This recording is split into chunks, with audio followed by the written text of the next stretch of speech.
Welcome, my dear friends. I would like to share my screen. Yes. I welcome you all. Myself is Professor Dr. Rajendra Deshpande, and today's our topic of discussion of this video is Roga Nidan syllabus. Please try to understand that this particular video is very helpful for the second year BMS students as well as third year BMS students. You will be get shocked why sir is saying for the second year as well as the third year. That is because I would like to tell that previously, just for 1 or 2 years back, it was for the third year BMS. Still, there are some batches who are studying this syllabus or Roganidan subject in the third year BMS. But now the university has changed the policy and they have started this particular Roganidan and Vikruti Vijnana subject for the second year BMS. Because university has understood that this subject should be taught first so that the students can understand Dravya Guna Vijnan, Rasashastra Vaishajya Kalpana Vijnan, because this subject is connected to each and every subject of the Ayurveda from the second year BMS onwards. So I think this is very fundamental subject and ये syllabus ये जो अभ्यासक्रम है वो बहुत फायदेमंद रहता है विद्यार्थियों के लिए। जब अभ्यास चालू कर देते हैं तो हमें कौन सा टारगेट है, हमारा ध्येय क्या है, वो जानने के लिए सिलेबस या अभ्यासक्रम की बहुत जरूरत है।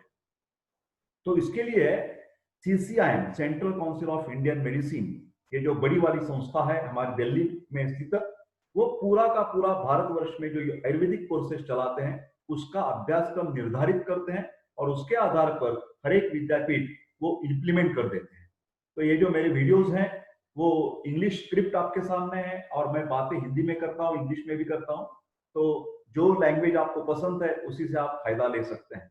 ये मेरे वीडियो जो है वो सब सेक्टर्स के लिए काम आते हैं, विद्यार्थियों के लिए काम आते हैं, शिक्षक लोगों के लिए काम आ जाते हैं, डॉक्टर्स लोगों के लिए काम आ जाते हैं, प्रैक्टिशनर जो है वो भी जानना चाहते हैं कि अभी अभी कैसी डेवलपमेंट चल रही है आयुर्वेद के क्षेत्र में, या जो एलोपैथिक डॉक्टर्स है वो भी ये जानकर बहुत खुश हो जाते हैं कि ये जो हमारा लड़का है BMS वाला उसका अभ्यासक्रम इंटीग्रेटेड अप्रोच से बनाया है, तो उसका आयुर्वेद को भी ज्ञान होता है और साइमल्टेनियसली जो मॉडर्न फिजियोलॉजी है, मॉडर्न पैथोलॉजी है, मॉडर्न मेडिसिन है, उसकी भी जानकारी ये आयुर्वेदिक स्टूडेंट्स के पास रहती है। अभी आगे चलकर प्रैक्टिस कैसा करना है ये आपके ऊपर निर्भर है। कोई लोग इंटीग्रेटेड प्रैक्टिस करते हैं, कोई लोग पूरी की पूरी एलोपैथी लगा देते हैं, और जो श्रद्धावान लोग हैं जिनका आपके खुद के ऊपर और शास्त्र के ऊपर विश्वास रहना चाहिए, जो होता है वो आयुर्वेद प्रैक्टिस करता है।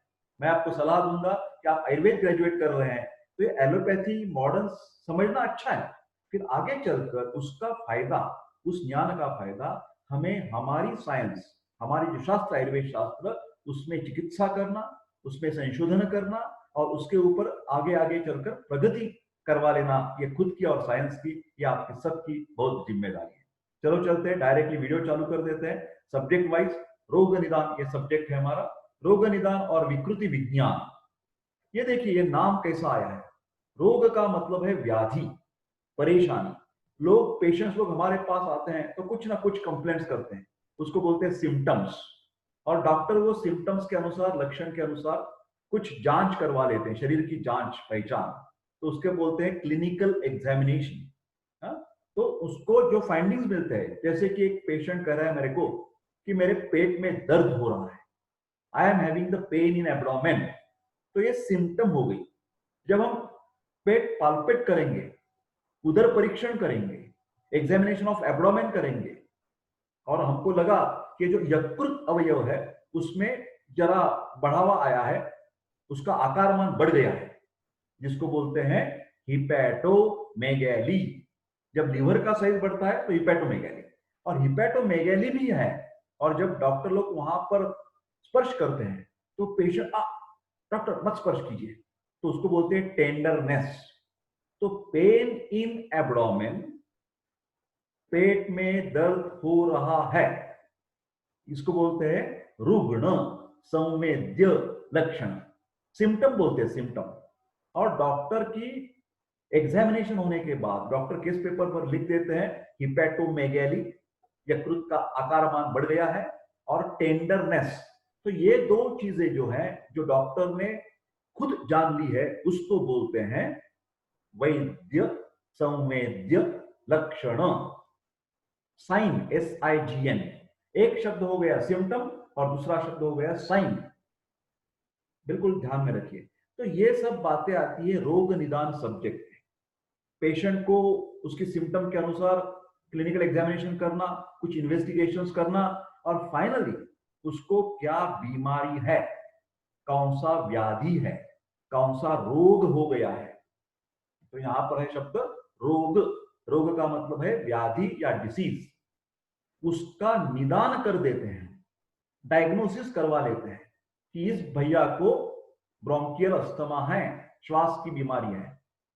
दूसरे एक पेशेंट है, उसको अतिसार ये तकलीफ हो रही है, लूज मोशंस। तीसरा एक है, उसको है प्रवाहिका, उसको बोलते हैं अमीबियासिस की बीमारी है। तो मेरा डायग्नोसिस दो चीजों के ऊपर रहता है। बहुत सारी चीजें हैं, उसमें ज्यादा मैं बोल रहा हूं clinical examination. Clinical examination, doctor लोग अपने अपने क्लिनिक में, अपने अपने रुग्णालय में, हॉस्पिटल में जो पेशेंट देखते हैं, उसकी तपासनी करते हैं, उसको बोलते हैं क्लिनिकल एग्जाम। क्लिनिक में किया गया हुआ एग्जामिनेशन क्लिनिकल एग्जामिनेशन। वो जो डायग्नोसिस बनता है उसको बोलते हैं, लिख दो आप, provisional diagnosis, temporary diagnosis, provisional. कई कबार हम 100% डायग्नोसिस कर सकते हैं, पर ज्यादातर 95% हमें पता चलता है। और कई कबार हमको लगता है कि ये मेरा जो निदान है, मेरा जो डायग्नोसिस है, उसको मैं कंफर्म करना चाहता हूं, उसको मैं निश्चित रूप से देखना चाहता हूं। तो उसके लिए हम क्या करते हैं, उसकी खून की जांच करते हैं, मूत्र की जांच करते हैं, स्टूल्स की जांच करते हैं, एक्सरे निकालते हैं, सोनोग्राफी करते हैं, है ना, MRI करते हैं, CT स्कैन करते हैं, ECG निकालते हैं, EEG निकालते हैं। इसको सबको बोलते हैं इन्वेस्टिगेशंस। तो ये इन्वेस्टिगेशंस और क्लिनिकल डायग्नोसिस दोनों मिलाकर हमारा 100% क्या हो गया, निदान हो गया, कंफर्मेटरी डायग्नोसिस। पहले वाला मैंने शब्द बोला था प्रोविजनल डायग्नोसिस, आगे मैं बोल रहा हूं कंफर्मेटरी डायग्नोसिस। ठीक है, तो ये बात ध्यान से सुनिए, ध्यान में रखिए। तो ये निदान शब्द, it's depends what is the meaning of the निदान। निदान के बहुत सारे अर्थ होते हैं। इस सब्जेक्ट में दो अर्थ ध्यान में रखिए, इस सब्जेक्ट में दो अर्थ ध्यान में रखिए। निदान, निदान का एक अर्थ है डायग्नोसिस, आजार कौन सा है, बीमारी कौन सी है, उसका नामकरण। और दूसरा शब्द है निदान, उसका अर्थ है कॉजेस, CAUSES। इस बीमारी की जड़ क्या है, मूल क्या है, किस वजह से ये बीमारी होगी है, क्या कारण है इस बीमारी के लिए। एलर्जी है, आयुर्वेद के हिसाब से आम है, क्या है, वात प्रकोप है, पित्त प्रकोप है, तो उसके कारण, हेतु, कॉजेस, इटियोलॉजी, ये सब तो समानार्थी हैं। उसको भी क्या बताया गया है, निदान। तो व्याधि की बात जब चलती है तो हमेशा आयुर्वेद कहता है कि आपको निदान पंचक समझना चाहिए, निदान पंचक समझना चाहिए। तो 5 ऐसे कुछ फैक्टर्स हैं, एलिमेंट्स हैं, उससे हमें व्याधि का आकलन होता है, उससे हमें व्याधि का आकलन, अंडरस्टैंडिंग होती है, उसको बोलते हैं निदान पंचक। एक तो परीक्षा होगी रोग परीक्षा, और दूसरी होगी रुग्ण परीक्षा। रोग परीक्षा, डिजीज के बारे में जांच पहचान, और पेशेंट के बारे में जांच पहचान, दोनों अलग अलग है। एक है व्याधि, डिसीज, और दूसरा है पेशेंट। व्याधि के बारे में जानना निदान पंचक, व्याधि के बारे में जानना निदान पंचक, पेशेंट के बारे में जानना परीक्षा, त्रिरूप परीक्षा, षडरूप परीक्षा, अष्टविध परीक्षा, दशविध परीक्षा, एग्जामिनेशन मेथड्स, व्याधि को जानने के लिए निदान पंचक, पेशेंट को जानने के लिए तरह तरह की examinations. I think two things are very clear. Both the things are included in the syllabus of रोग निदान, है ना. आगे चलकर एक और इंपॉर्टेंट बात आपको कहता है आगे चलने से पहले कि ये रोग निदान जो सब्जेक्ट है विकृति विज्ञान, उसमें थ्योरी भी आ जाता है और प्रैक्टिकल भी आ जाता है. तो दोनों को आपको ज्ञान होना जरूरत है. ये रोग निदान के जो क्लिनिकल एग्जामिनेशंस एक महत्वपूर्ण पार्ट है. महत्वपूर्ण, रुग्ण को कैसे देखना चाहिए, कैसा उसका परीक्षण करना चाहिए, उसके लिए प्रोफेसर डॉक्टर आर देशपांडे मैंने इतने सारे बहुत बढ़िया क्लिनिकल एग्जामिनेशंस के वीडियो बनाए रखे हैं. वो YouTube पर अवेलेबल है. कृपा करके आप YouTube खोलिए, उसमें राजेंद्र स्पेस देशपांडे टाइप कीजिए, देन प्लेलिस्ट ओपन कीजिए और उस प्लेलिस्ट में क्या देखना है आपको, clinical examination videos, nervous system examination, pulse examination, cardiovascular system examination, respiratory system examination. ये सब के सब वीडियो आपने देखना चाहिए, आपने शेयर करना चाहिए, लाइक करना चाहिए और मेरा YouTube चैनल सब्सक्राइब करना चाहिए. आगे चलते हैं. अभी ये मैं क्या कर देता, स्क्रीन बड़ा कर देता तो आपको देखने में आसानी हो जाएगी. देखिए, इसको बोलते हैं पावर पॉइंट प्रेजेंटेशन. बहुत बढ़िया स्क्रीन बन जाता है. Purpose of this PPT is based on the new syllabus of CCI, central council of Indian medicine, implemented from 2012. 8 साल हो गए ये सिलेबस चलता रहा है. मालूम नहीं, अभी 1-2 वर्ष में थोड़ा बहुत इधर उधर चेंज हो जाता है. हमेशा वो रिव्यू करते हैं और बार बार उसमें चेंज लाते हैं. This syllabus, understanding of syllabus is like ATP. यहां लिखा है, देखो मैं कर्सर दिखाता हूं आपको, एडवांस्ड टीचिंग प्रोग्राम. जब हम कहा हमें टूर पर जाना है, जैसे को मेरे को यूरोप टूर करनी है ना, Europe tour, Kesari tours, Girikand travels, Veena world है, सब ये टूरिज्म का है ना बिजनेस. अभी खत्म हो गया, कोरोना पैंडेमिक में थोड़ा कम हो गया. तो हम जब टूर पर निकलते हैं तो हमको क्या लेना लगता है, आइटिनरी. हमारा ये ट्रैवल कैसा कैसा होने वाला है, ध्यान से सुनिए. तो इसको बोलते हैं road map, ROAD, road map. किस दिशा में हमें स्टडी करना है, कौन से पॉइंट्स हमें याद रखने हैं, उसका पता अभ्यासक्रम से ही चलता है और उसके आधार पर ही क्वेश्चन पेपर्स निकलते हैं. क्वेश्चन पेपर में हर एक जो मुद्दा रहता है वो सिलेबस में होना चाहिए और सिलेबस के ही मुद्दे क्वेश्चन पेपर में होने चाहिए. कई कबार ऐसा कुछ प्रश्न पूछा गया जो सिलेबस में नहीं है तो उसको बोलते हैं आउट ऑफ सिलेबस क्वेश्चन. ऐसा बाय चांस कोई निकाला तो स्टूडेंट्स का फायदा हो जाता है, स्टूडेंट्स को मार्क दिए जाते हैं, क्योंकि वो गलती किसकी है, प्रोफेसर की गलती है. उन्होंने क्या कैसे किया, आउट ऑफ सिलेबस, इसमें नहीं है शब्द, फिर डाल दिया, प्रश्न पूछा. ये गलत चीज है. हर एक एग्जामिनर, हर एक प्रोफेसर, हर एक टीचर क्वेश्चन पेपर निकालते समय सिलेबस ही, अभ्यासक्रम ही सामने रखते हैं. तो सिलेबस का कौन सा भी टॉपिक पॉइंट आपको पूछा जाएगा. तो ये हमारी जो जर्नी है, मैं बोलता हूं journey towards our final destination. मैं 3rd ईयर BMS में हूं, मैं 2nd ईयर BMS में हूं. तो मेरे को for example 2nd year BMS में मेरे को रोग निदान, द्रव्य गुण विज्ञान, रसशास्त्र वैषज्य कल्पना, चरक पूर्वार्ध, ये सब्जेक्ट्स क्लियर करने हैं. This is my aim and object, मेरा गोल है, मेरा टारगेट है. और मैं जर्नी चालू किया 2nd ईयर BMS में. आप 3rd ईयर BMS में, ये हो सकता है ये निदान सब्जेक्ट 3rd ईयर BMS में कई लोगों को है. तो उसमें क्या है, उसमें हमें स्वस्थ वृत्त सब्जेक्ट है, स्त्री रोग प्रसूति रोग है, बाल रोग है, निदान है और चरक उत्तरार्ध है. तो ये हमारा गोल है, हमें ये ऑल सब्जेक्ट्स क्लियर करने हैं और 3rd ईयर पास होना है. तो वो चलते समय ये आपको अभ्यासक्रम जो है उसको हमेशा मैं कहता हूँ ये ड्राइवर है, वो आपको लेकर जाएगा सेकंड ईयर पास करने के लिए। ड्राइवर है, ड्राइवर। रोड मैप, हमें रोड पर चलते समय वो दिशा दिखलाएगा, यहाँ चलो, यहाँ चलो, ये अंडरस्टैंड करो, वो अंडरस्टैंड करो। और दूसरी एक बात ध्यान में रखिए कि ये सिलेबस के अलावा स्टूडेंट्स को हर एक पॉइंट याद ही होना चाहिए, मेमोराइज होना चाहिए। उसके अलावा question papers are very important. Question paper से क्या पता चलता है कि वो पूरा अभ्यासक्रम में कौन से पॉइंट्स, कौन सा विषयांश, कौन से टॉपिक्स बहुत महत्वपूर्ण है परीक्षा के लिए और हमारी प्रैक्टिस के लिए। तो क्वेश्चन पेपर्स को मैं हमेशा कंडक्टर बताता हूं। टिंग, ठहरो, यहां पर ठहरो।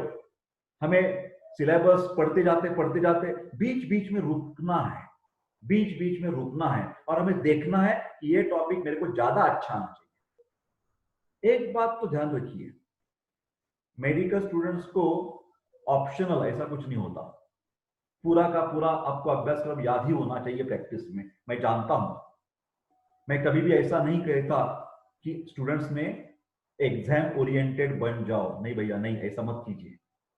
सभी का सभी आपको अभ्यासक्रम आना चाहिए। फिलहाल उसके बावजूद मैं ऐसे कहता हूं कि कई पॉइंट्स एग्जाम के लिए ज्यादा महत्वपूर्ण होते हैं, प्रैक्टिस के लिए ज्यादा महत्वपूर्ण होते हैं, उसके ऊपर थोड़ा ज्यादा ध्यान दिया तो कोई गलती नहीं है हमारी। तो पेपर्स देखने में कोई गलती नहीं है, क्वेश्चन पेपर्स देखने ही चाहिए। प्रोफेसर डॉक्टर देशपांडे ने ऑलरेडी मेरे ख्याल से निदान सब्जेक्ट के MUHS के क्वेश्चन पेपर्स देशपांडे सर के यूट्यूब चैनल में अपलोड किए गए हैं, सभी सब्जेक्ट्स के। वो कृपा करके देख लीजिए और वो टॉपिक ज्यादा उसके ऊपर ध्यान देकर पढ़ाई करनी चाहिए। ठीक है, चलो आगे चलते हैं। ये दो बुक्स है, विद्यार्थियों के लिए काफी उपयुक्त है। ये मेरे जैसे हम कहते हैं हैंडबुक, शॉर्ट नोट्स, तो ये शॉर्ट नोट्स हमने पब्लिश किए हैं। ये जो बुक है संक्षिप्त का मतलब है इन शॉर्ट, हैंडबुक, गाइड।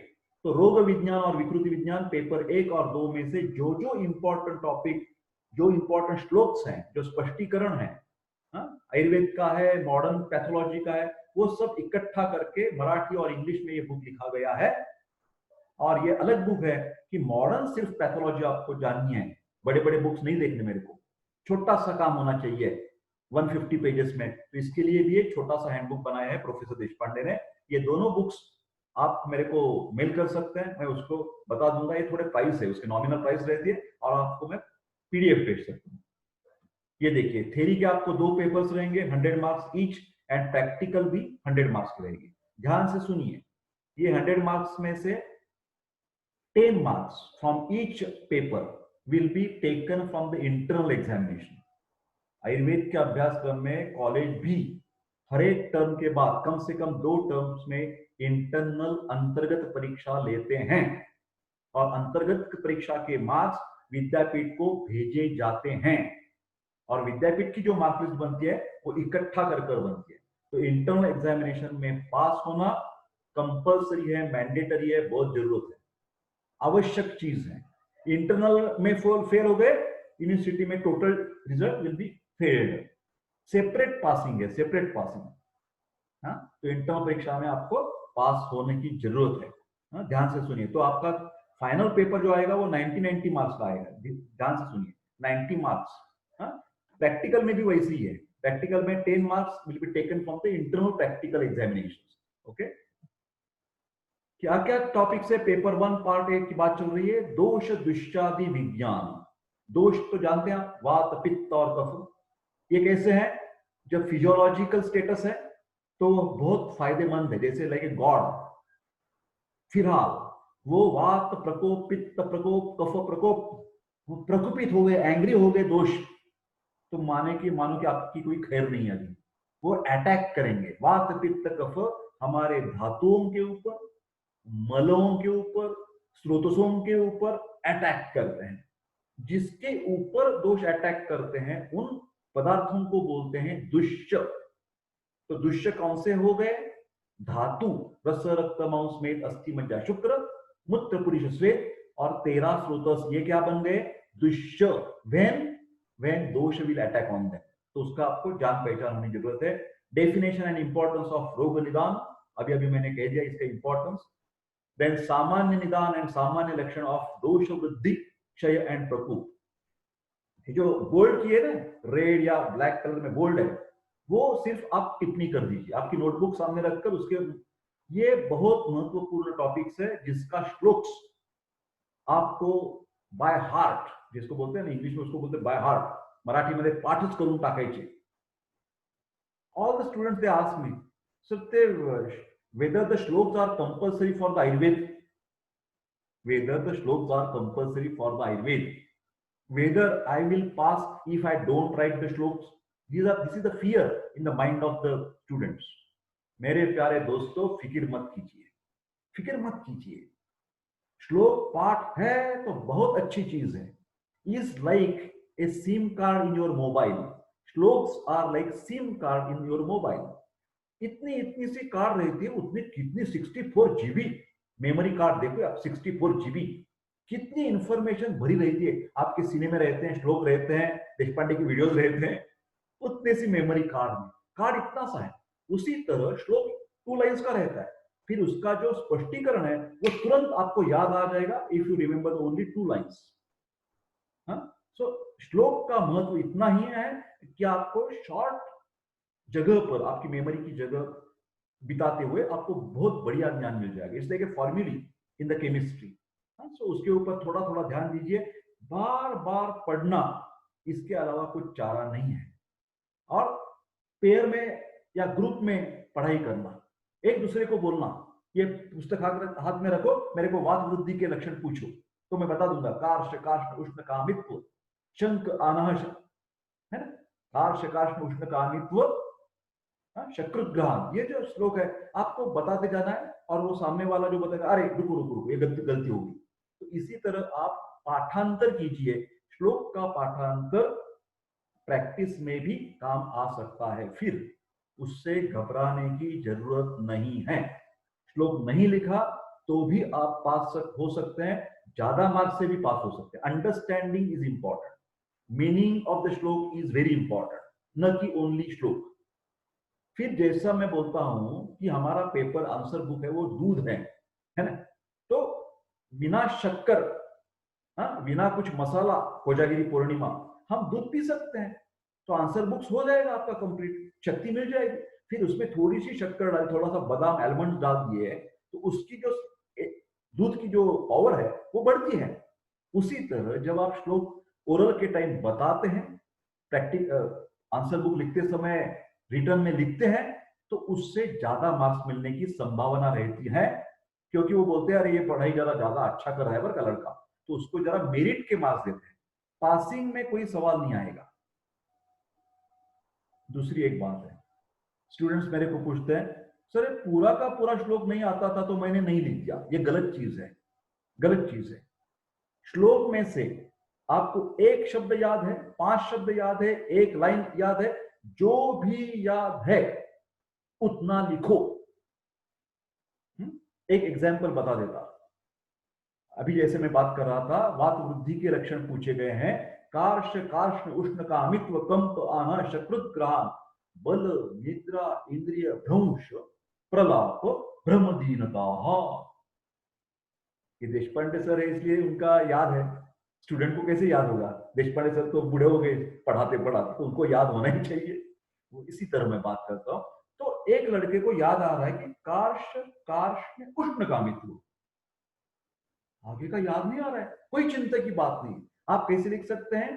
कार्श कार्ष्ण उष्ण कामित्व डैश डैश डैश।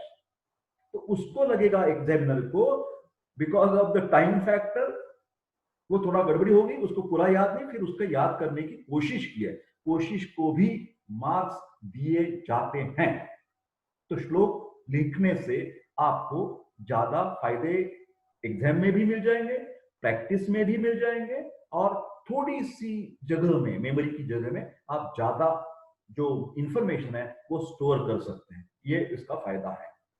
तो ये वृद्धि क्षय के दोष के लक्षण, धातु के, मल के, सब के सब आप पाठ कीजिए। दोष धातु, आश्रय आश्रयी भाव, आप तो जानते हैं दोष और धातु का संबंध फिजियोलॉजिकल है। आश्रय आश्रयी इज फिजियोलॉजिकल, वात दोष अस्थि के ऊपर उसका ताल्लुकात है, पित्त का संबंध रक्त से है या मूत्र से है, और कफ का संबंध रस से है, मांस, मेद, मज्जा, सभी धातुओं से है ना, ये आप जानते, आश्रय आश्रय संबंध। दोष दुष्यादि विज्ञान, अभी दुष्य आ गए, तो धातु क्षय वृद्धि लक्षण, पहले हम बताते दोष की, अभी धातु की है क्षय वृद्धि। हरे रसोतिरुद्धो हृदयोत्प्लेदम प्रसेकम चापादयति रसे रोक्षम क्षमाशोषो ग्लानि शब्दा से स्मृता। हर एक श्लोक पाठ करने की कोशिश कीजिए। मल क्षय वृद्धि लक्षण, ये डिस्क्रिप्शन अपने आप आ जाएगा, पहले श्लोक के ऊपर जरा ध्यान दीजिए। हेतु भेद एंड लक्षण ऑफ अग्नि दृष्टि, उसका कोई श्लोक की टेंशन मत लो, अग्नि के प्रकार मालूम होने चाहिए। जाठराग्नि, सप्तधात्वाग्नि, पांचभौतिकाग्नि, उसके में विकृति कैसी आती है, मंदाग्नि है, तीक्ष्णाग्नि है, विषमाग्नि है, अग्निमांद्य है, ये सब चीजें हैं। डेफिनेशन एंड सामान्य लक्षण ऑफ आम, आम is very important topic in रोग निदान। आम का मतलब है अपाचित आहार रस, ये क्या सूचित करता है कि हमारी पचन यंत्रणा, पचन व्यापार बिगड़ गए, पचन मेटाबॉलिक प्रोसेसेस आर डिस्टर्ब, उसकी वजह से क्या हो गया, विष सदृश पदार्थ, जस्ट लाइक अ टॉक्सिन, सब कुछ प्रोडक्ट बन गया, उसको आयुर्वेद ने कहा है आम। और ये आम क्या करता है, विभिन्न जगह पर जाकर दोष को आम दे देता है, चिपक जाता है, तो उसको बोलते हैं साम दोष।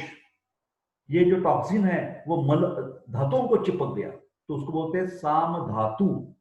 मल को चिपक गया तो उसको बोलते हैं साम मल।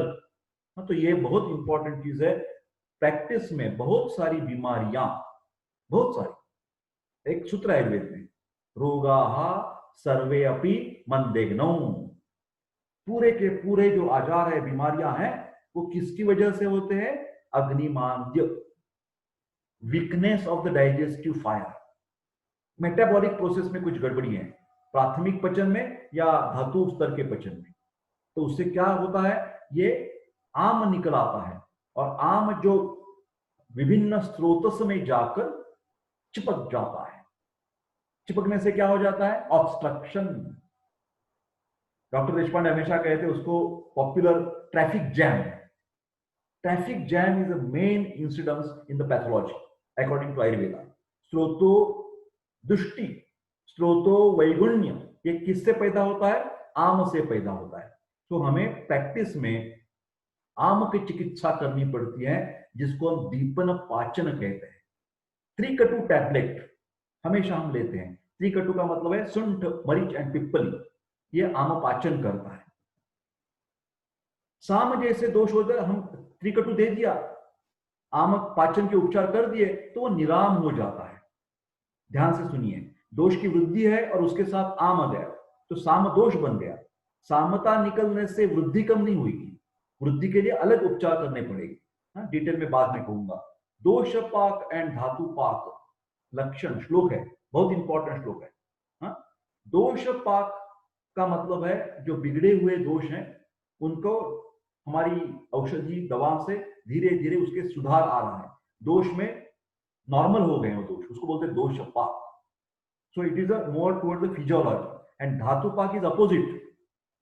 धातु पाक का मतलब, यहां देखिए शब्द धातु पाक का मतलब है जब स्थिति बिगड़ जाती है, धातुओं का बहुत ज्यादा नाश चलता रहता है, उसको बोलते हैं धातु पाक।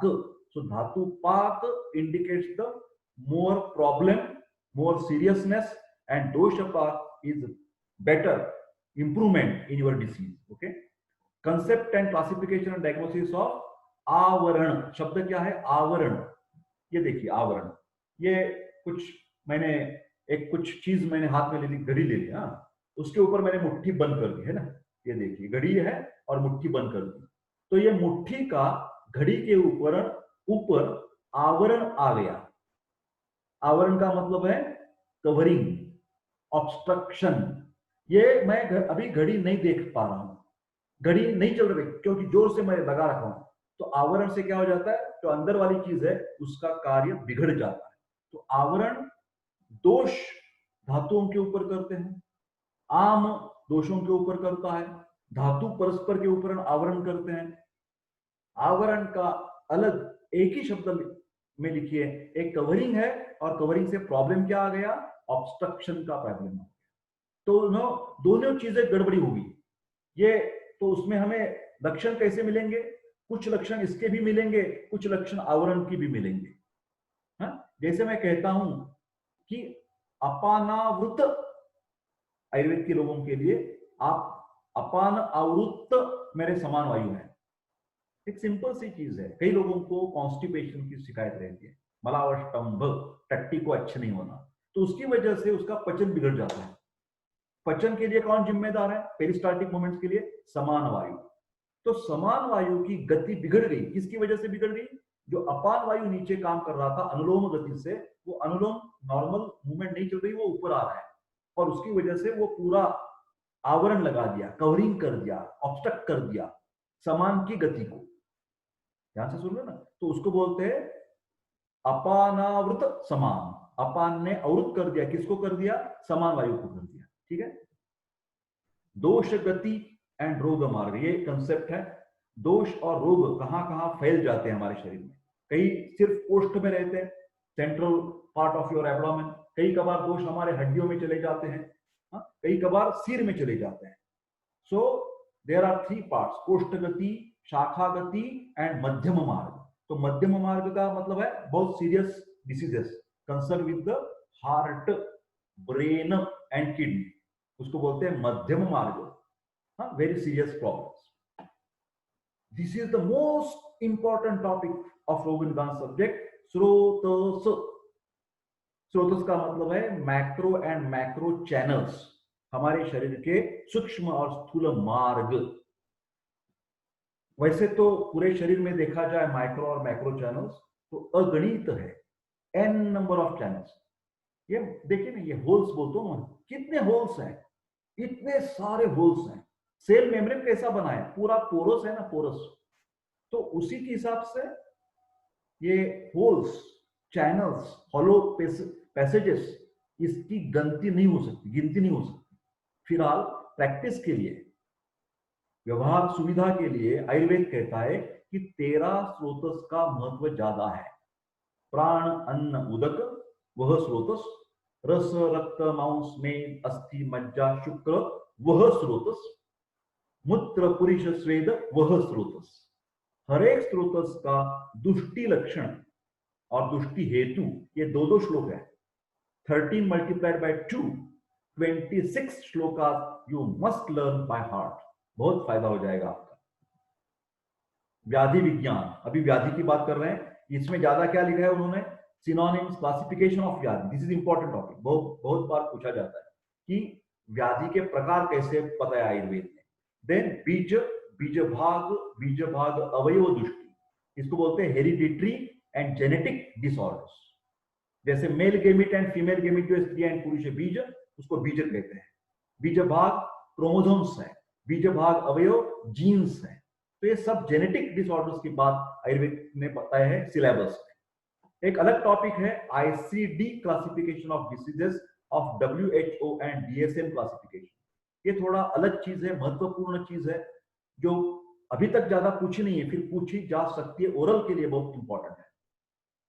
रिटर्न में कम बार पूछा है, फिर ये पूछा जा सकता है, इसीलिए मैंने रेड में बता दिया आपको। हाँ, ये क्लासिफिकेशन याद करने की कोशिश कीजिए।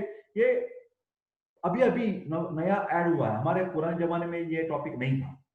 उसके क्या होता है, WHO जो है ना, जागतिक आरोग्य संगठन, उसने कुछ लेबलिंग किया है कि ये डिसीज को इस नाम से या इस नंबर से जाना जाना चाहिए पूरे दुनिया में। तो उससे फायदा मिल जाता है, नंबर से ही हमें पता चलता है कि कौन से डिसीज कौन सी कैटेगरी में आ जाता है ना। देन सामान्यज एंड नानात्मज, ये जो विकार है, विकार का मतलब व्याधि, जो सिर्फ वात दोष से बनता है उसको बोलते हैं वात का नानात्मज विकार, पित्त का नानात्मज विकार, और कफ का नानात्मज, और सब दोष मिलकर बनते हैं उसको बोलते हैं सामान्यज विकार। देन निदानार्थकर व्याधि, ये टॉपिक इंपॉर्टेंट है, बहुत बार पूछा गया है। निदान, एक से दूसरा दोष व्याधि निकल आता है। मेरे को खांसी हो गई, उसके बाद पहले मेरे को सर्दी थी, प्रतिशाय था, कोल्ड नेजल वाटर थी, देन मेरे को ब्रोंकाइटिस हो गया। तो एक से आगे चलकर जो व्याधि बनते हैं उसको बोलते हैं निदानार्थकर व्याधि। व्याधि विज्ञान, धातु उपधातु मल इंद्रिय प्रदोषज व्याधि। विकार का मतलब है व्याधि, रोग। धातु बिगड़ने से कौन से व्याधि होते हैं, उपधातु से कौन से होते हैं, वगैरह। कंसेप्ट ऑफ अष्ट महागद, बहुत जो इंपॉर्टेंट डिसीजेस है कि जिसकी ट्रीटमेंट बहुत देने में तकलीफ होती है, वो जो बीमारी की जो 8 प्रकार की बीमारी, जैसे प्रमेह है, कुष्ठ है, these are very tough diseases to get cure under control, तो उसको बोलते हैं अष्ट का मतलब है 8, और महागद वेरी इंपॉर्टेंट डिसीजेस, गद का मतलब है डिसीजेस। देन अष्टौ निंदित, हम जब रुग्ण का परीक्षण करते हैं, ये व्याधि की बात हो गई, अभी पेशेंट की बात है। 8 प्रकार के पेशेंट्स हमें ज्यादा सावधानी से ट्रीट करने चाहते हैं, उसको हार्मोनल कुछ प्रॉब्लम हो सकता है, जैसे कि अति दीर्घ, अति ह्रस्व, बहुत बड़ी ऊंची हो जाना, जाइगेंटिज्म, एंड बहुत ड्वार्फिज्म, ये दोनों चीजें प्रॉब्लमेटिक है। अति स्थूल और अति कृश, ये पेयर्स हैं, तो उसको बोलते हैं अष्टनिंदित। देन व्याधि विज्ञान, व्याधि क्षमत्व, इतना इंपॉर्टेंट टॉपिक है, पूछो मत, प्रैक्टिस में आपको बहुत काम आ जाएगा। आयुर्वेद की प्रैक्टिस यशस्वी करने के लिए हर स्टूडेंट को व्याधि क्षमत्व का ज्ञान होना बहुत जरूरत है। इम्यूनिटी के बारे में हमें, ये अभी कोरोना पैंडेमिक चल रहा है ना, पैंडेमिक, उसमें सब लोग क्या करते हैं कि इम्यूनिटी बढ़ाने के लिए च्यवनप्राश खाते हैं, अदरक लेते हैं, आयुष काढ़ा लेते हैं, क्या है ये सब, ये व्याधि क्षमत्व है। ये ध्यान देखो, व्याधि, हमारी इम्यूनिटी में आयुर्वेद के हिसाब से कौन सा फैक्टर इंपॉर्टेंट है, ओज। मॉडर्न की बात करें तो बोलते हैं इम्यूनोग्लोबुलिन्स, एक प्रोटीन है, तो हम बोलते हैं कि ये सब धातु जो है, उनके जो इसेंस है, उसको बोलते हैं ओज। तो ओजो के जो प्रॉब्लम्स है, पैथोलॉजी है, विस्त्रंस, ओजो विस्त्रंस, ओजो व्यापक एंड ओजक्षय, ये 3 मालूम होना चाहिए। Then basic pathological concept like cell injury, then inflammation and healing and repair, these topics are there. Then there is edema, these are very important topics. Edema, shock, brain को रक्त पुरवठा supply, brain supply कम हो गया तो shock में patient चला जाता है। हिमरेज, ब्लीडिंग, थ्रोम्बोसिस, रक्त की गुठली, एम्बोलिज्म, ये भी रक्त की गुठली है, ये स्थिर गुठली है, एक जगह पर रहने वाली, जैसे हार्ट अटैक आता है, कोरोनरी थ्रोम्बोसिस है ना, दूसरी घूमने वाली गुठली, उसको बोलते हैं एम्बोलिज्म। कई कबार ब्रेन में हमें ब्लड क्लॉट चला गया तो उसमें क्या हो जाता है, स्ट्रोक, पैरालिसिस हो जाता है। Ischaemia, less blood supply, and infarction, total stoppage of the blood supply, यहां लेस सप्लाई, यहां ज्यादा, total stoppage of the supply. Okay, ischaemia से अंजाना पेक्टोरिस होता है, और इंफार्क्शन से क्या हो जाता है, टोटली हार्ट अटैक आ जाता है, मासिव हार्ट अटैक। जैसे पहले हम व्याधि क्षमत्व शब्द का उच्चारण किया था, यहां पर शब्द इम्यूनिटी, ये सब मॉडर्न वाली चीज है, तो हमें basic knowledge of auto immune diseases क्या है, एक्वायर्ड इम्यूनोडेफिशिएंसी डिसीजेस जैसे एड्स हैं, और हाइपर सेंसिटिविटी जैसे एलर्जी है, उसको हमें पता होना चाहिए। इसका जो मैंने बुक लिखा है ना, पैथोलॉजी वाला पहले दिखाया था, वो इसमें सब ये चीजें मैंने लिख दी है। Nomenclature and classification of tumours, cancer की बात है, देखिए भैया बहुत इंपॉर्टेंट, बार बार पूछा जाता है, benign and malignant tumours, nutritional disorders, vitamin A deficiency, B complex, calcium deficiency, iron deficiency, introduction to infections and classification, virus, bacteria and fungus, ये तीनों के अलग अलग जो व्यवच्छेदक है, इसमें क्या फर्क है, क्या समानता है, ये मालूम होनी चाहिए। अभी पार्ट बी चल रहा है पेपर 1 का, निदान पंचक विज्ञान, डिफरेंस बिटवीन रोग एंड रोगी परीक्षा, निदान पंचक और दर्शन स्पर्शन प्रश्न। इंपॉर्टेंस ऑफ निदान पंचक मैंने कह दिया था, निदान, पूर्व रूप, रूप, उपशय एंड संप्राप्ति। उसमें पहला शब्द है हेतु, कारण के बारे में डिस्कशन मालूम होने चाहिए, ये पूछे जाते हैं, सब इंपॉर्टेंट टॉपिक्स है। पूर्व रूप बहुत बार पूछा गया है, डेफिनेशन, सिनोनिम्स, सामान्य एंड विशेष पूर्व रूप। पूर्व रूप का मतलब प्रोड्रोमल सिम्टम्स, जैसे कि मेरे को कोरोना का व्याधि होने की संभावना होने से कैसे हम बताते हैं, वो पेशेंट कहता है मेरे गले में खराश हो रही है, मेरे को थोड़ा सा बैक पेन हो रहा है, मेरे को थोड़ा सा बुखार है, तुरंत हमें क्या करना चाहिए, पहले जाओ कोरोना आइडेंटिफिकेशन सेंटर में जाओ, थ्रोट स्वाब ले लो और कंफर्म करो कि अपना ये डिसीज जो है वो कोरोना है या नॉर्मल सीजनल फ्लू है।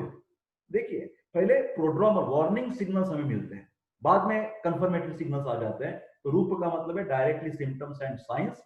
उपशय एंड अनुपशय, कई कबार थेराप्यूटिकल टेस्ट करनी पड़ती है।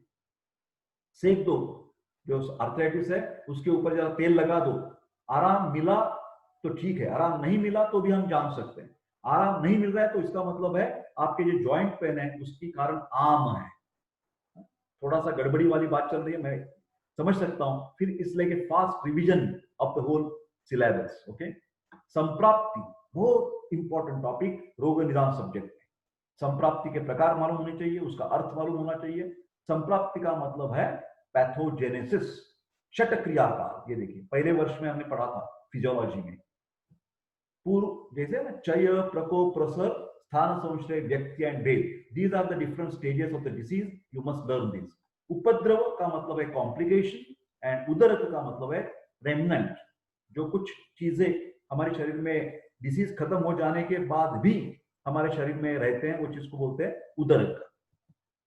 देन अरिष्ट विज्ञान, बैड ओमेन, जैसे कि क्या बोलते हैं ना, फेटल वार्निंग सिग्नल्स, ये पेशेंट अभी जीते रहने की संभावना कम है, ये बताने वाले जो सिग्नल्स है उसको बोलते हैं अरिष्ट, बैड साइंस।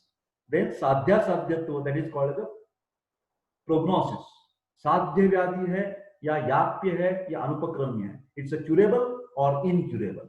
ओके, देन अनुक्त व्याधि, जो हमारे संहिता में नहीं है फिर अभी पाए जाते हैं, ऐसे कुछ व्याधि हैं उसकी चर्चा स्टूडेंट्स को मालूम होनी चाहिए। परीक्षा विज्ञान, importance and knowledge of the अप्तोपदेश।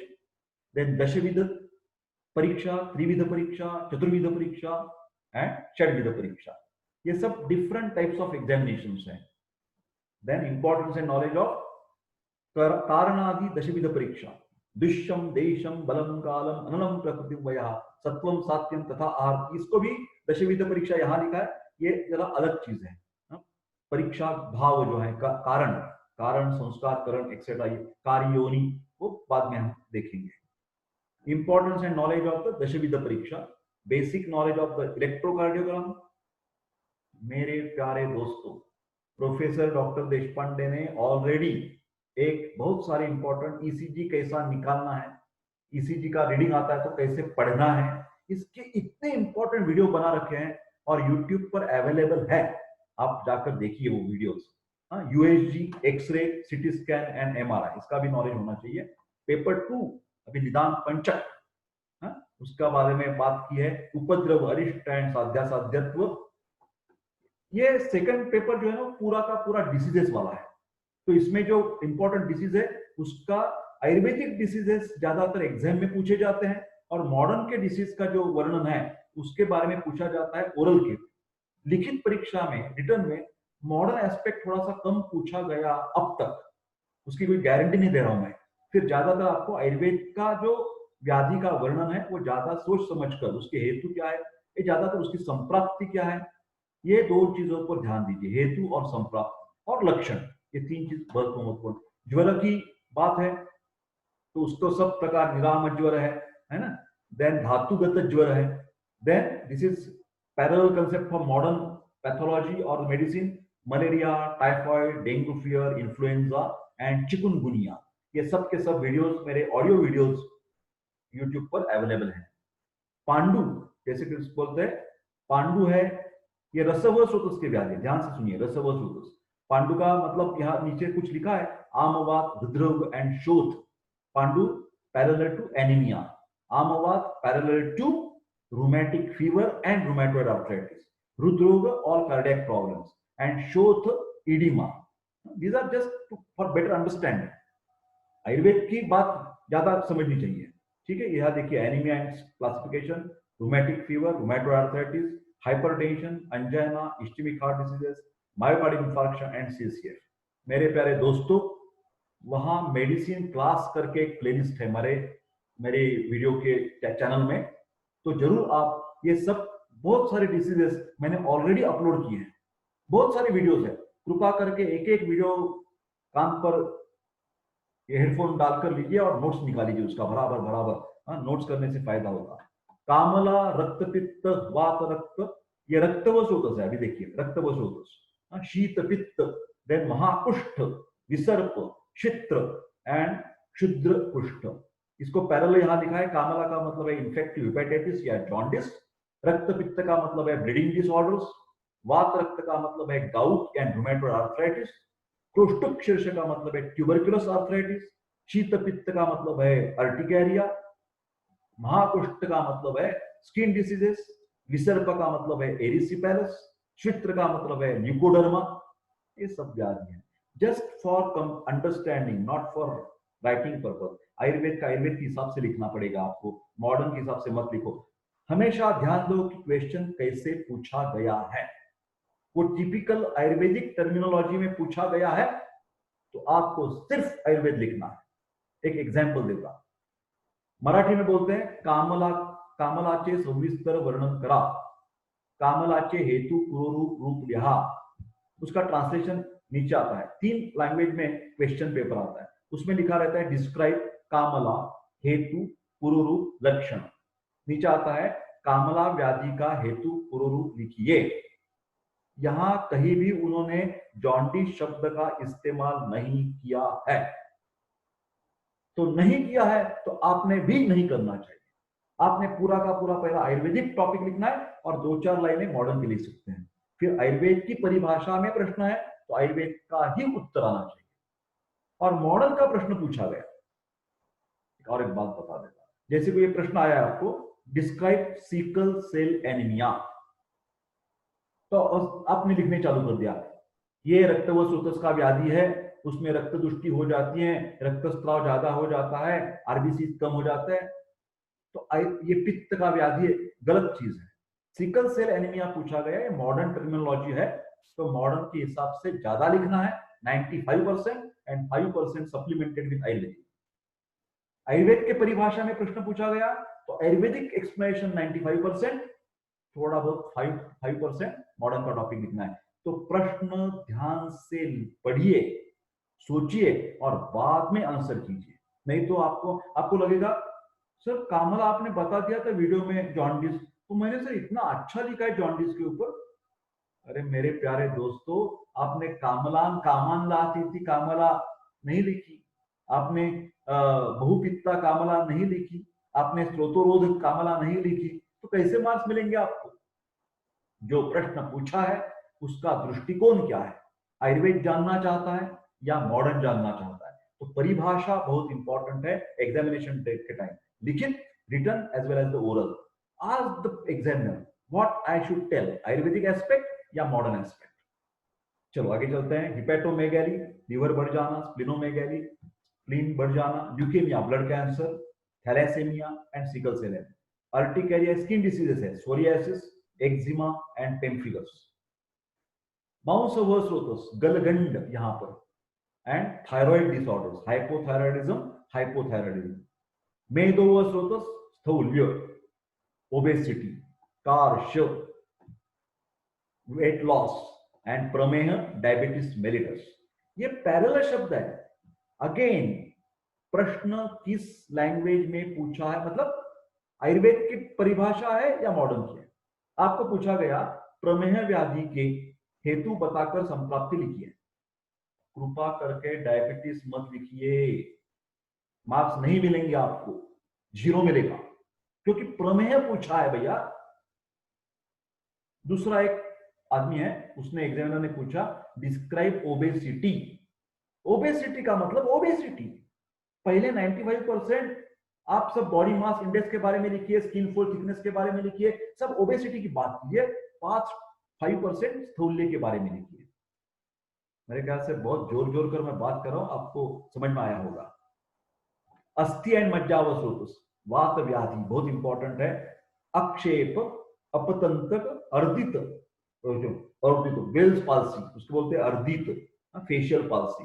पक्षाघात, पैरालिसिस, हेमिप्लेजिया, पक्षाघात।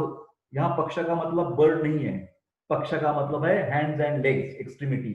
उसका घात का मतलब फंक्शनल लॉस। गृध्रसी, साइटिका, विश्वाची, अवबाहुक, बार बार पढ़िए ये सब चीजें। मन्यास्तंभ, ये जखड़ जाना, कटिग्रह, कमर में दर्द, देन पंगुत्व, Then संधिगतवात, osteoarthritis and अस्थिमज्जागतवात. Introduction to osteoarthritis, osteoporosis, Parkinson, stroke, lumbosciatica, Bell's palsy, cervical lumbar ankylosing spondylitis. शुक्रवसुतस, क्लैब्य एंड वंध्यत्व, मेल एंड फीमेल इनफर्टिलिटी. क्लैब्य का मतलब है impotency, loss of erection, penis खड़ा नहीं रहता इंटरकोर्स के टाइम. ओके. पार्ट 2 क्या है? Part B. ये देखिए, प्राणवसुतस के व्याधि है कास, कफ, श्वास, ब्रेथलेसनेस, हिक्का, उचकी. Then what is that? उरक्षक, शोष एंड राजयक्ष्मा. Here pneumonia, pleural effusion, bronchitis, bronchiectasis, ये सब बीमारियां हैं. इसके मेरे वीडियोस थोड़े थोड़े हैं, आप जरूर देखिए ये वीडियो. अन्नवसोतस क्या क्या व्याधि है? अग्निमांद्य, अजीर्ण, अपची, छर्दी, उल्टी, अम्लपित्त, एसिडिटी, शूल, पेन है, दर्द है, परिणाम शूल, अन्नद्रवशूल, अतिसार, लूज मोशंस, प्रवाहिका, अमीबियासिस, ग्रहणी, कोलाइटिस, एंट्राइटिस, गुल्म, ट्यूमर, उदर रोग, असाइटिस, ये सब लिखा है यहां पर. देन आत्मान, आटोप, विसुचिका, अलसक एंड विलंबिका.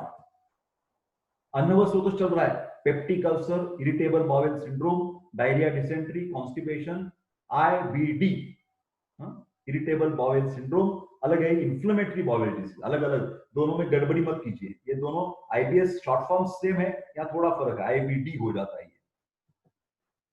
उदकवसोतस, तृष्णा, थर्स्ट एंड दाह, burning, water and electrolyte imbalance. मूत्रवसोतस, मूत्रपिच्छ, पेनफुल मिक्चुरेशन, पेशाब के टाइम दर्द होना, उन्हाळी लागणं मराठीत म्हणतात, तर उन्हाळी लागली मला, गरम गरम, डिसयुरिया, पेनफुल मिक्चुरेशन. मूत्राघात, एनुरिया, मूत्र का पूरा शोष हो गया, कोई नहीं, मूत्र आता ही नहीं, anuria. Introduction to UTI, urinary tract infection. Nephropathies, acute glomerulonephritis, chronic glomerulonephritis, nephrotic syndrome है ना. इंट्रोडक्शन टू स्वेदवसुतस, खालित्य एंड पालित्य, एलोपेशिया एरिएटा, टोटलिस, जैसे केस बाल निकल पड़ना, झड़ पड़ना. पालित्य का मतलब है premature greying of the hair. मनोवसोतस, उन्माद, अपस्मार, उन्माद का मतलब है हिस्टेरिया, साइकोलॉजिकल प्रॉब्लम, अपस्मार, एपिलेप्सी. देन अतत्वाभिनिवेश, बहुत जबरदस्त है, अतत्वाभिनिवेश, विषाद, डिप्रेशन, अनिद्रा, इंसोम्निया, मद, मूर्छा एंड संन्यास, कोमा, ये सब epilepsy, depression, anxiety, neurosis. Then communicable diseases, रोमांटिका, मसूरिका, देन फिरंग, syphilis, measles, chicken pox, leprosy, tuberculosis and AIDS. कृमि विज्ञान, 4 प्रकार के कृमि इंपॉर्टेंट है, जैसे आपको मालूम है कौन से है वो, जैसे कि टेप वर्म है, हुक वर्म है ना, ये सब 4 प्रकार के कृमि रहते हैं. राउंड वर्म है और थ्रेड वर्म है. देन ये देखिए, स्नायुक एंड स्लीपर, एलिफेंटाइसिस, फाइलेरियासिस. प्रैक्टिकल्स, अभी प्रैक्टिकल थ्योरी खत्म हो गई, प्रैक्टिकल की बात करेंगे. ये क्या क्या है हमारी लैबोरेटरिकल टेस्ट है, स्टरलाइजेशन, ग्लासवेयर, उसका हम सेफ्टी प्रोसीजर्स क्या करेंगे, डिस्पोजल ऑफ बायोमेडिकल वेस्ट, ये बहुत इंपॉर्टेंट टॉपिक है. Nowadays this biomedical waste topic is very important for oral. आपको पूछा जाएगा कि मेरे स्वाब्स कहाँ फेंकने हैं, मेरी की नीडल ब्रोक हो गई तो कहाँ फेंकनी है, ये बातें आपको याद होनी चाहिए. हिमेटोलॉजी में क्या जाता है, haemoglobin, RBC, WBC, platelet, practical, ESR, PCV, इसको बोलते हैं erythrocyte indices, MCV, MCH, MCHC. Peripheral blood smear technique क्या, कैसे बनाते हैं, इसका भी वीडियो है मेरे, ये सब वीडियोस हैं. पेरिफेरल ब्लड स्मीयर किसके लिए हम बनाते हैं, ब्लड सेल्स देखने के लिए, leukaemia, malaria, filaria. Then ESR, then demonstration of BTCT. कृपा करके मेरा वीडियो अवेलेबल है यूट्यूब पर, BTCT वाला जरूर देखिए. ब्लड ग्रुप का वीडियो है, मेरा लेक्चर है मराठी में, और हम कैसे बनाते हैं उसके भी वीडियो मैंने डॉक्टर देशपांडे ने यूट्यूब पर डाले हैं.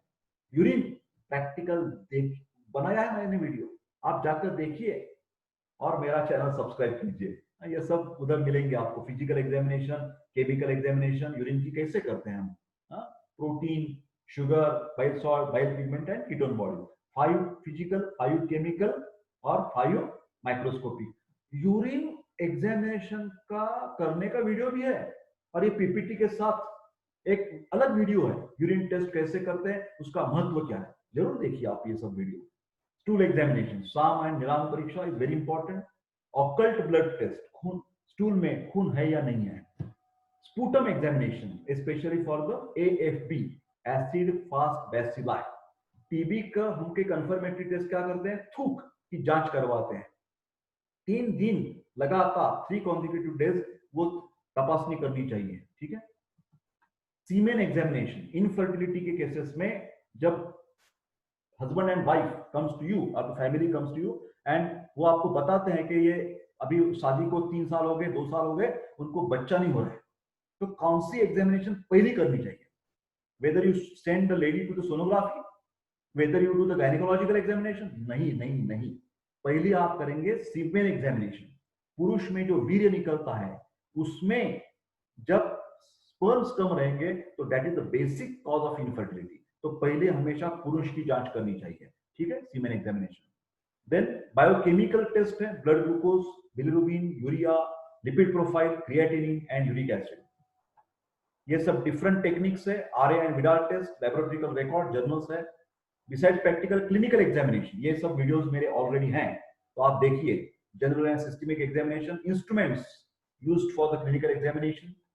Then you have to do the 20 long cases, journal की बात है, और 20 शॉर्ट केसेस।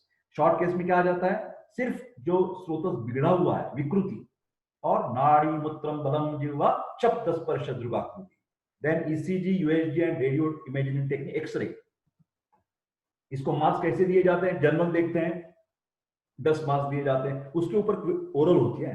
वो देखता है एग्जामिनर कि ये लड़के ने एक दिन में 2-3 रात में ये जर्नल कंप्लीट किया या पूरे साल भर में हॉस्पिटल में जाता था, क्लिनिकल पोस्टिंग थी, रुग्ण देखा है और ये जर्नल कंप्लीट कर दिया, वो उसको पता चलता है।